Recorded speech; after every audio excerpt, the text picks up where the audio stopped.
Hello, good morning everyone. Welcome to the English class. We are continuing with the Unit 7. The name of the unit is the Tundun Town Musicians. In the last video, we had completed up to activity 2 and today we are starting with the activity 3. Everyone will pay attention on the textbook. Keep your textbook with yourself and keep a pencil along with it, okay? And whenever teacher tells you, you have to mark it, okay?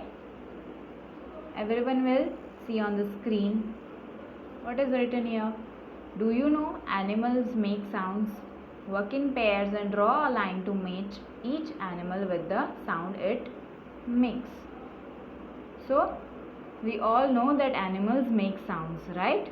We are having information and knowledge about many animals like the sound of a dog, sound of a cat, sound of a cow, a lion. Whenever we are going to be present in the class, we will do this activity. Each of us will come on the stage and make sounds of the animals and others will guess it. Okay? So be prepared with it. Now, see in your textbook and also on the screen, one activity is given here. The pictures of how many animals? Dog, snake, cat, cock, horse and a donkey is given. We have to match the pictures with the sound it makes. First of all, the picture of a dog. What is the sound of a dog called? A dog barks. B-A-R-K-S, barks. Match it with it. Second one is snake. A snake hisses. H-I-S-S-E-S, hisses. Match it. Third one is cat. A cat mews. M-E-W-S, mews. करती है ना cat, meow, उसे क्या कहते हैं? Mews. A cat mews. Next one is a cock. A cock crows. C-R-O-W-S. Match it. Next one is a horse. Horse Naz. हमने सुना है ना, हॉर्स की आवाज़ सुनी है सबने, उसे क्या कहते हैं? Horse neighs. N-E-I-G-H-S, neighs. Next one is a donkey. What is the sound of a donkey called? A donkey brays. B-R-A-Y-S, brays. Everyone will complete this activity in the textbook, okay? Then activity 4, pay attention, part 2. We are continuing with the story where we had reached that the donkey and the dog were going to Tuntun town to become musicians. Now, when they are walking on the road, what is going to happen? We will see from here. On the way, they saw an old tabby cat. She was thin and had stripes on her fur. जब वो रास्ते में जा रहे थे तो आगे चल के उन्हें कौन दिखा? One tabby cat. एक कैट थी जो बहुत ओल्ड हो गई थी. She was very thin. एकदम दुबली पतली थी और had stripes on her fur. Stripes का मीनिंग बताया टीचर ने. स्ट्राइप्स मतलब a narrow line of any colour. वो कैट के फर पे, उसके बॉडी पे स्ट्राइप्स थे. What are you doing here? Asked the donkey and the old dog. उस डोंकी और डॉग ने कैट से क्या पूछा? What are you doing here? तुम यहाँ पे क्या कर रही हो? I am too old to chase mice and my master has thrown me out of the house, said the tabby cat sadly. Cat ने क्या जवाब दिया? I am too old to chase mice. मैं काफ़ी ओल्ड हो गई हूँ, मैं अभी माइस को पकड़ नहीं पाती हूँ. To chase a mice means, teacher ने बोला था chase means to run after something और ट्राई टू कैच समथिंग. तो कैट क्या बोल रही है कि अब मैं बूढ़ी हो गई हूँ, इसलिए मैं माइस के पीछे भाग नहीं पाती, इसलिए मेरे मास्टर ने मुझे घर से निकाल दिया है. And she was very sad. Cat काफ़ी सैड हो गई थी. And she sang, I am very old you see, no one cares at all for me, I have no home or house to go. What will I do? I do not know.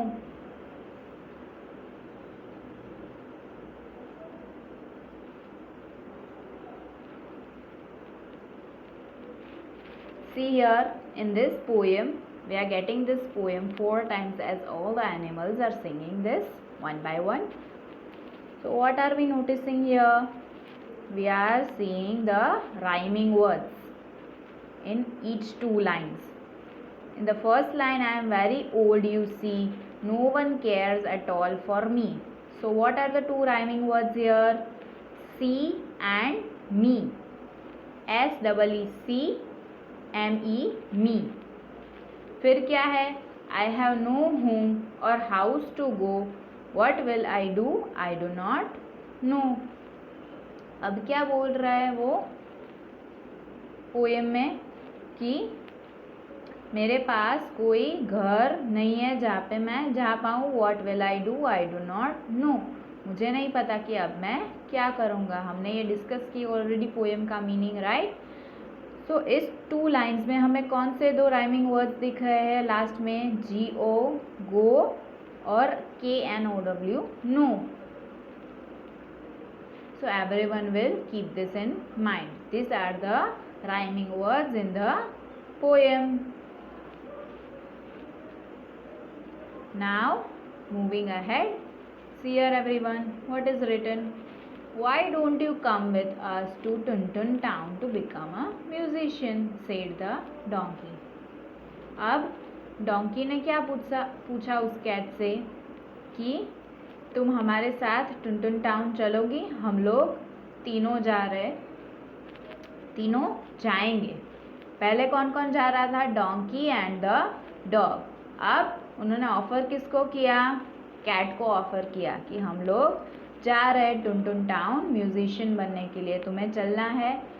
Thank you said the cat and joined them. Yes, cat agreed. Cat ने तो हाँ बोल दिया कि हाँ मैं चलूँगी. और अब क्या हुआ? So they walked along together. अब तीनों साथ में जा रहे थे. A little later they saw an old rooster on the road. What are you doing here alone my friend? Why are you not at your farm? asked the donkey. अब तीनों चल के जा रहे थे. थोड़े आगे चल के कौन दिखा? एक ओल्ड रूस्टर. रूस्टर का मीनिंग क्या है? एक कॉक. तो थोड़े आगे चल के एक कॉक दिखा और वो दिखते ही डोंकी ने क्या पूछा? What are you doing here alone, my friend? मेरे दोस्त यहाँ पे अकेले बैठ के क्या कर रहे हो? Why are you not at your farm? अपने फार्म पे क्यों नहीं हो तुम इस वक्त? देखते हैं क्या हुआ फिर आगे. My master has thrown me out as I oversleep and can not get up in the morning said the rooster. Rooster ने क्या जवाब दिया कि अब मैं पहले की तरह सुबह जल्दी नहीं उठ पाता हूँ. आई ओवर स्लीप. ओवर स्लीप का मीनिंग क्या है? ज़रूरत से ज़्यादा सोना. वो रूस्टर पहले की तरह सुबह जल्दी उठ नहीं पाता था. और रूस्टर का काम क्या होता है? हमने देखा होता है कि सुबह जल्दी उठ के कुकड़े कू करना, सबको जगाना. वो अब उससे नहीं होता था, इसलिए उसके मास्टर ने उसे घर से निकाल दिया था. And he सैंग. और रूस्टर भी ये सॉन्ग गाते गाते चल रहा था. I am very old you see, no one cares at all for me. I have no home or house to go. What will I do? I do not know. जैसे donkey, dog और cat sad होकर जो song गा रहे थे, ये rooster भी वही सॉन्ग गा रहा था. फिर क्या हुआ? Come and sing with us, we are going to Tuntun town to become musicians said the donkey. Donkey ने क्या बोला कि तुम हमारे साथ चलो, हम तीनों जा रहे हैं टुनटुन टाउन म्यूजिशियंस बनने के लिए. I would love to, said the rooster, and so off they went all together. Rooster ने क्या बोला कि हाँ मुझे तो आना है. I would love to, मुझे तो बहुत अच्छा लगेगा. I will come with you all. और अब सब लोग साथ में जा रहे थे. कहाँ पे जा रहे थे? टुनटुन टाउन म्यूजिशियन बनने के लिए. Then what happened? See here. Soon it became dark. They entered a forest and suddenly saw a house. अब क्या हुआ, चलते चलते रात हो गई और तब उन्होंने कहाँ पे एंटर किया, एक फॉरेस्ट में, और जहाँ पे उन्हें एक घर नजर आया। They went near and peeped inside. Peeped का मीनिंग क्या है आप सबको पता होना चाहिए, हमने हार्ड वर्ड्स में डिस्कस किया था। पीप मीन्स टू सी समथिंग और समवन सीक्रेटली। उन लोगों ने क्या किया, जो घर दिखाई दिया वहाँ पे नज़दीक आके उन्होंने अंदर झाँका, सीक्रेटली देखा।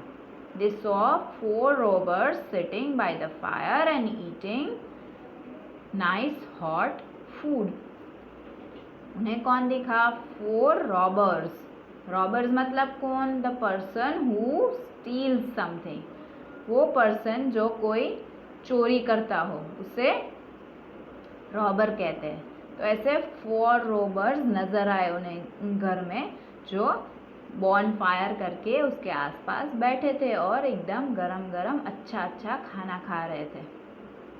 Let's think of a plan, said the donkey. Donkey ने क्या बोला कि एक प्लान सोचते हैं। सो together they thought of a plan. सब ने मिलके एक प्लान बनाया, एक आइडिया सोचा। क्या आइडिया सोचा, let's see. Then they got into position and the donkey counted 1 2 3 now. They all sang as loud as they could. अब उनका प्लान क्या था कि सब लोग अपनी अपनी आवाज़ में ज़ोर से लाउडली चिल्लाएंगे। डोंकी ने बोला 1 2 3 काउंट पे सब ने ज़ोर से चिल्लाया अपनी अपनी साउंड में। The donkey brayed, the dog barked, the cat meowed and the rooster crowed. सबकी आवाज़ में सब लोगों ने अपने आप से ज़ोर से चिल्लाया। Then they rushed into the house. Crash, boom. अब सब लोग अचानक से उस घर में घुस गए आवाज़ करते करते। फिर क्या हुआ, One robber saw the cat's eyes and yelled, "Run! There are 2 balls of fire." अब जब एक रॉबर ने कैट की आइज देखी, अंधेरे में हम सब ने देखा है ना कि कैट की आइज कैसे ब्राइट दिखती है, तो रॉबर को ऐसा लगा, उसने क्या चिल्लाया, run, there are 2 balls of fire. 2 balls है फायर के, उसे कैट की आइज क्या दिखे, 2 balls of fire. Then the dog bite a robber and he yelled, run, there is someone with the knife. अब डॉग ने क्या किया, उनमें से एक रॉबर को बाइट किया, तो रॉबर ने क्या चिल्लाया, येल्ड मीन्स जोर से चिल्लाना, there is someone with knife. उसने क्या बोला कि घर पे कोई घुस आया है जिसके पास नाइफ है। Then what happened, the donkey kicked a robber and he yelled, run, there is a ghost who has thrown me over. Donkey ने एक रॉबर को जोर से किक किया, तो उस रॉबर ने क्या चिल्लाया, there is a ghost who has thrown me over. एक भूत आ गया है घर पे जिसने मुझे जोर से फेंका है। द रूस्टर क्राउड, कुकड़े कू, and so saying, and the 4th robber said, run, someone is saying I will show you what I will do. और कॉक की आवाज़ सुन के एक रॉबर ने क्या बोला कि कोई ऐसा बोल रहा है कि हम लोग देखेंगे कि वो क्या कर सकता है। And so saying, all 4 robbers ran shouting out of the house. ऐसे चारों रॉबर्स डर के घर के बाहर भाग गए। I will sleep by the fire, poured the cat. Cat ने क्या बोला कि मैं फायर के पास सोऊंगी। I will sleep under the table, said the dog. Dog ने क्या बोला कि मैं टेबल के अंदर सोऊंगा। I will sleep in the barn, said the donkey. barn का मतलब पता है सबको, a room in the farm where animals and crops are kept. Donkey ने क्या बोला कि मैं barn में जाके सोऊंगा। I will sleep on the roof, said the rooster. Rooster ने क्या बोला कि मैं घर के रूफ पे जाके सो जाऊंगा। And so they remained in this house and often sang together. और इसी हाउस में वो रहे और साथ में हमेशा गाना गाते थे. They went later to the Tuntun town and even gave concerts. और फिर कुछ टाइम के बाद वो लोग टुनटुन टाउन गए और वहाँ पे जाके म्यूजिशियंस बन गए. वहाँ पे जाके वो कॉन्सर्ट्स भी करते थे. कॉन्सर्ट्स का मीनिंग पता है ना, लाइव म्यूजिक शो. टीचर ने बताया है आपको. तो वो लोग म्यूजिशियन बन गए और वहाँ पे जाके कॉन्सर्ट्स भी अरेंज करते थे. So here we are completing with our story. We all enjoyed, right? So thank you so much. Have a nice day. We'll meet in the next video.